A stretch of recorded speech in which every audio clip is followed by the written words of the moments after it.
Welcome back.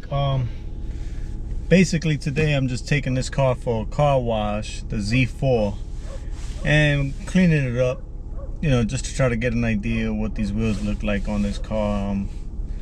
Just let me know with your inputs, what you think of how they look on this car, and go from there. I mean, I feel like they don't flow with the car as much, so I'm thinking about posting it up for trades and getting some different type of wheels, something with like 5 spokes, like the original ones, but an aftermarket wheel instead of stock.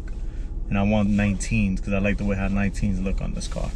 But comment below and let me know what you think, and let's see what happens. Enjoy the video.